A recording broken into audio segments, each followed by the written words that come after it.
Good morning बच्चों, मैं लोकेश साहू, प्रयास कोचिंग सेंटर भानु प्रतापपुर, कांकेर, छत्तीसगढ़। बच्चों, आप लोगों का आज का जो चैप्टर है वो है आपका रीजनिंग में रीजनिंग। रीजनिंग मतलब मानसिक योग्यता। मानसिक योग्यता आपका मानसिक योग्यता का चैप्टर है। इसमें आप जानते हैं कि ये कैलेंडर का आज का जो चैप्टर है वो है आपका कैलेंडर। ठीक है, ये कैलेंडर का चैप्टर है। कैलेंडर मतलब आपको कैलेंडर से संबंधित जो है महीना, साल वगैरह जो भी है, जिससे भी क्वेश्चन पूछा जाता है, इससे बहुत सारा क्वेश्चन बनता है। ये बहुत ही इंपॉर्टेंट टॉपिक होगा क्योंकि ना इसके सरल सरल टॉपिक हमने कर रखा है। ठीक है, तो ये इंपॉर्टेंट टॉपिक रीजनिंग सभी एग्जाम में आपको पूछा जाता है। जो भी एग्जाम में, चाहे वो स्कूल एकेडमिक का हो, चाहे एसएससी, व्यापम, जितने भी एग्जाम आपको रीजनिंग पूछता है वो आप समझ सकते हैं। ठीक है, चलिए तो सबसे पहले आप शुरुआत करते हैं। दिन कितने होते हैं? तो दिन हमारे पास 7 होते हैं। सप्ताह में कितने दिन होते हैं? तो 7 दिन होते हैं। 7 दिन। आपका शुरुआत वाला दिन सोमवार होता है। सोम से लेकर मंगल, बुध, गुरु, शुक्र, शनि, रवि, लास्ट वाला जो दिन है वो रविवार होता है। सोमवार पहला दिन होता है। ठीक है, तो वीक का पहला दिन सोमवार। अभी टोटल 7 दिन होते हैं। सप्ताह कितने होते हैं? 4 या 5 हो सकते हैं, लेकिन आपका हमेशा जब बहुत कम टाइम होता है जो 5 होते हैं, लेकिन 4 आपको गिना जाता है। 4 सप्ताह तो हर महीना में होते ही होते हैं। कुछ एक आध सप्ताह में 5 आ सकते हैं, लेकिन ये बहुत ही कम होता है। ठीक है, महीना 12 होते हैं। आपका मंथ जो होते हैं वो 12 होते हैं। तो ये देखिए यहाँ पर रखा हूं मैं। ये ऐसा नहीं है कि आप सभी जानते हैं, लेकिन कुछ चीजों को आपको बेसिक को समझाना पड़ेगा। तो ये देखिए आपका क्या होता है? जनवरी, फरवरी, मार्च, अप्रैल, मई, जून, जुलाई, अगस्त, सितंबर, अक्टूबर, नवंबर, और ये हो गया आपका दिसंबर, है ना। तो टोटल हमारे पास माह जो होंगे वो कितने होंगे? 12। अब 12 में आपको अभी इसको लिखा इसलिए हूं कि इसका दिनों की संख्या काम आता है हमारे पास। ठीक है, ये जो कैलेंडर में सबसे पहले दिनों की संख्या, तो जनवरी में कितने दिन का होते हैं? 31 डेज। फरवरी जो होता है 28 होता है, और होता है 29। ठीक है, 28 कब होते हैं और 29 कब होते हैं? ये आपका जो ईयर है ना, आपका ईयर को 2 भागों में बांटा गया है। एक होता है सामान्य वर्ष, सामान्य वर्ष, और एक होता है लीप वर्ष। लीप या अधिवर्ष जिसको बोलते हैं, अधिवर्ष, ध्यान रखना है ना, लीप वर्ष, अधिवर्ष। ये सामान्य वर्ष में फरवरी मंथ जो है 28 दिन का होता है, और ये जो होता है लीप वर्ष में फरवरी मंथ 29 दिन का होता है। लीप वर्ष 4 वर्ष में एक बार आता है। कितने में? 4 वर्ष में एक बार।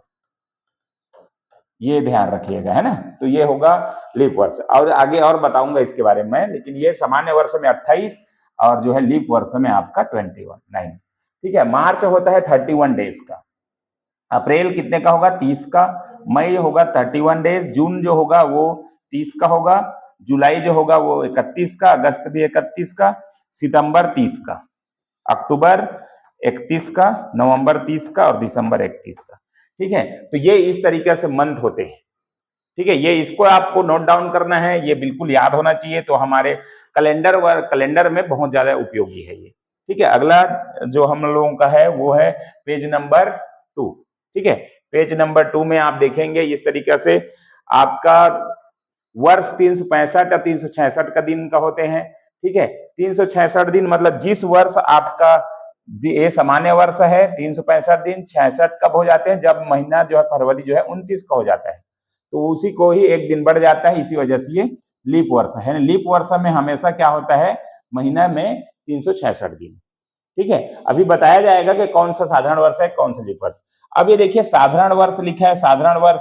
तो साधारण वर्ष जो आपका इस तरीके से दिखेगा, विषम भी हो सकता है, सम भी हो सकता है ना। ऐसे जरूरी नहीं है। यहाँ पर 2022 भी हो सकता है, 2018 भी हो सकता है, 2018, मतलब कोई दिक्कत नहीं है, कुछ भी हो सकता है। विषम विषम लिखा है ऐसा नहीं, सम विषम कुछ भी हो सकता है। नियम क्या है? तो साधारण वर्ष में अगर कोई भी ईयर में आप 1992 है, मान लीजिए 1994, ठीक है, इसको ले लिया, कोई भी चीज अगर 4 से भाग दे, 4 से क्यों? क्योंकि लीप वर्ष आता है 4 वर्ष में। 4 से अगर भाग दें तो पूरी तरह से अगर विभाजित हो जाता है तो वो लीप वर्ष है, अगर नहीं होता तो साधारण वर्ष है। इतना ही ध्यान रखना है। जैसे कि लीप वर्ष कौन सा है? ये 4 से डिवाइड करके देखिए, 5 4 5 26, और ये 16 को देना है तो 4 चौक 16, तो पूरी तरह से भाग चला गया। ऐसे ईयर आपको देखते ही समझना है, आपको भाग देख देखना है। 4 से जितने भी मैं नीचे लिखा हूं 4 से भाग देख देखिए, वो सारे 4 से डिवाइड हो रहे हैं। लेकिन ऊपर जिसको भी मैं रखा हूं, चलिए ये तो आपका विषम है तो 4 से जाएगा नहीं, लेकिन इसको रखा हूं मैंने 4, ठीक है। 4 से आप भाग लगा के देखिए, 4 5 6 20 हो गया, जीरो करेंगे 4 5 6 20, तो ये आपका 2 शेष बच जाएगा, है ना। तो ये जो शेष नहीं बचना चाहिए, सामान्य वर्ष वो होंगे जो 4 से विभाजित नहीं होंगे, और लीप वर्ष वो होंगे जो 4 से विभाजित होंगे, ठीक है। अब आपका फैक्ट है विषम दिन, ठीक है। विषम दिन को पढ़ना है। विषम दिन है, विषम दिन किसे बोलते हैं? किसी दिन, माह, वर्ष में 7 से भाग देने से शेष बचता है उसे विषम दिन कहते हैं। जैसे किसी भी दिन, मतलब दिन है, मान लीजिए मैंने जनवरी में बताया था 31 दिन, जनवरी में कितना बताया था? 31 दिन। 31 दिन में जनवरी महीना में विषम दिनों की संख्या क्या होगी? तो आपको निकालना है, तो ये होगा जनवरी महीना में, तो जनवरी का महीना पता रहना चाहिए। आपका एक सवाल है, सिंपल सवाल, जनवरी माह में, किसी भी वर्ष के जनवरी माह में विषम दिनों की संख्या क्या होगी? तो जनवरी 31 का होता है, अब इसको 7 से डिवाइड करके देखना है, ठीक है। 7 से 7 चौक 28 प्लस 3, मतलब शेष जो है 3 बच गया, तो विषम दिनों की संख्या क्या हो गई? 3 हो जाएगी, ठीक है। जैसे कि आपका यहाँ पर लिखा है, कोई भी मैं एक एग्जाम्पल और लेता हूं, जैसे कि आपका अक्टूबर में, किसमें? सितंबर में, अभी जो सितंबर चल रहा है, सितंबर में विषम दिनों की संख्या कितनी होगी?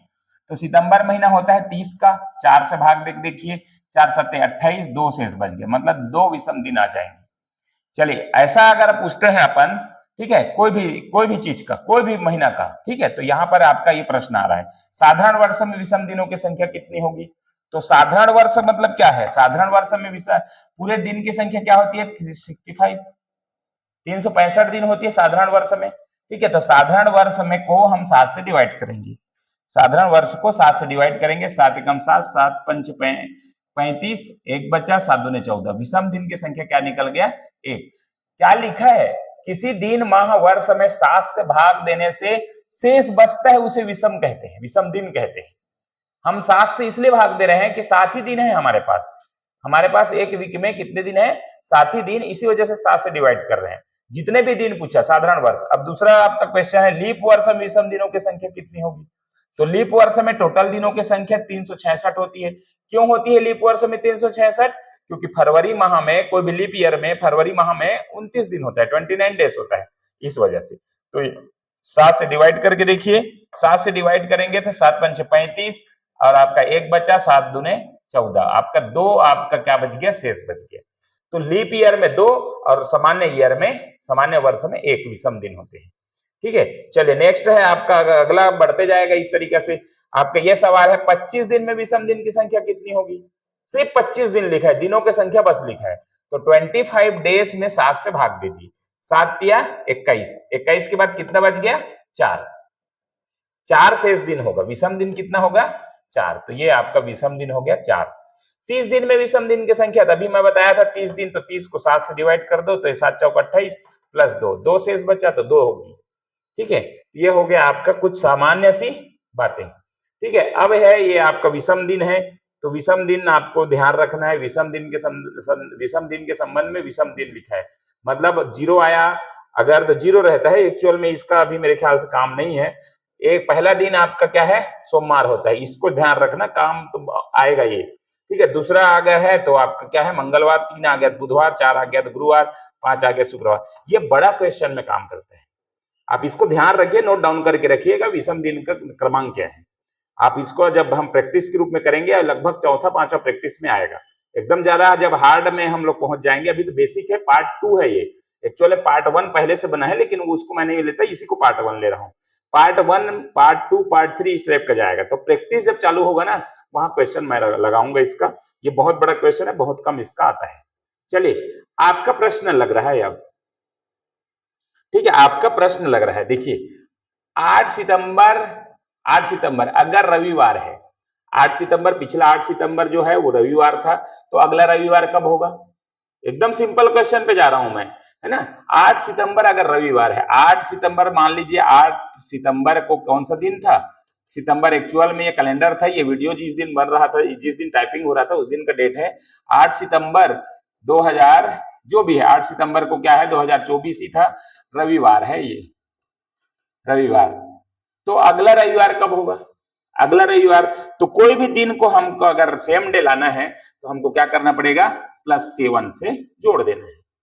आज रविवार है, मान लो आज कौन सा दिन है अभी जो हम पढ़ रहे हैं, आज है बुधवार। आज बुधवार है जब हम लोग ये पढ़ रहे हैं, वीडियो जब बन रहा है बुधवार है, तो अगला बुधवार कब होगा, तो भाई साथ इसमें प्लस कर दोगे। अगला बुधवार आज आज कौन सा तारीख है, बुधवार है 18 तारीख, ठीक है 18, और इसका अगला बुधवार में 7 जोड़ देंगे तो 18 7 कितना हो जाएगा, 5 25 25, आपका 25 डेट को फिर से बुधवार पड़ेगा।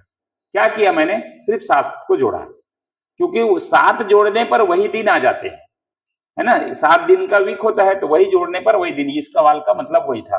ठीक है, अब पॉइंट्स है, कुछ पॉइंट्स देखिए, इसमें पॉइंट्स बहुत इंपॉर्टेंट पॉइंट्स है, इसको याद रखना है आपको, है ना, कुछ पॉइंट्स आपके होंगे।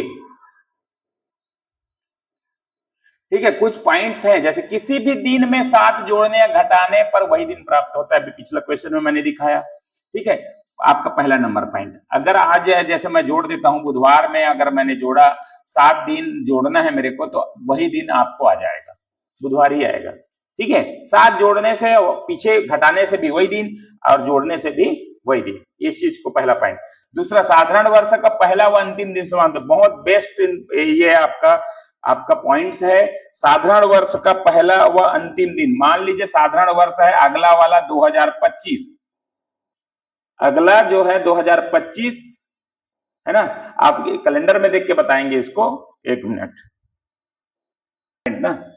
चलिए, मैंने कैलेंडर में देख के बताया है कि 1 जनवरी 2025 को कौन सा दिन है, तो ये एक्चुअल में बुधवार ही है, बुधवार। ठीक है, ये बुधवार है, तो इस पॉइंट के मतलब क्या है, साधारण वर्ष है ये 2025, क्योंकि 4 से तो भाग नहीं जाएगा, 4 से जब भाग नहीं जाएगा तो ये साधारण वर्ष है। साधारण वर्ष का पहला दिन, मान लो 1 जनवरी बुधवार है, तो अंतिम दिन कौन सा होगा, अंतिम दिन है, अंतिम दिन मतलब आपका डेट होगा 31 दिसंबर 2025 को भी आपका क्या होगा, सेम डे होता है, बुधवार ही होगा पॉइंट के अनुसार। तो आपको इतना चीज ध्यान रखना है, साधारण वर्ष में, यहां देखिए ये लिखा भी है, यदि 1 जनवरी 2025 को बुधवार है, 31 दिसंबर 2025 को भी बुधवार होगा, हमको लिखने की जरूरत नहीं था। चलिए, तो ये लिखा हुआ था, यदि 1 जनवरी 2025 को बुधवार है, तो 31 दिसंबर भी 2025 भी बुधवार ही होगा।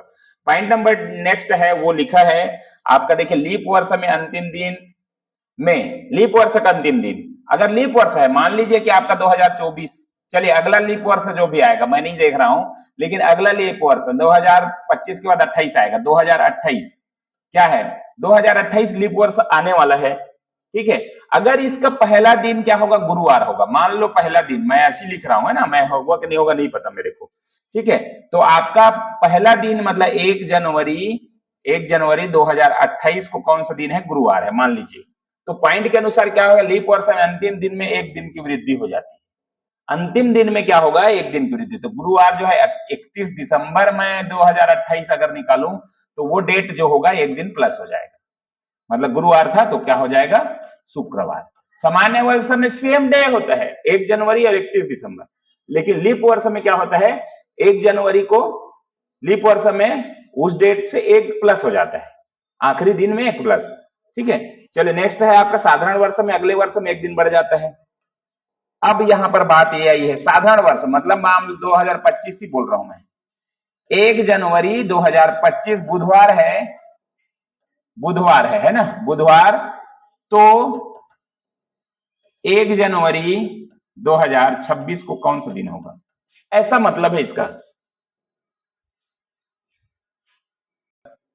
ठीक है, तो अब ये साधारण वर्ष में अगले वर्ष में 1 दिन बढ़ जाता है, बस हमको इतना ही समझना है, ये साधारण वर्ष जो भी होगा, अगले वर्ष जो है मैं पूछा 1 जनवरी 2026 तो +1 हो जाएगा, मतलब बुध की जगह क्या हो जाएगा, गुरुवार हो जाएगा, गुरुवार।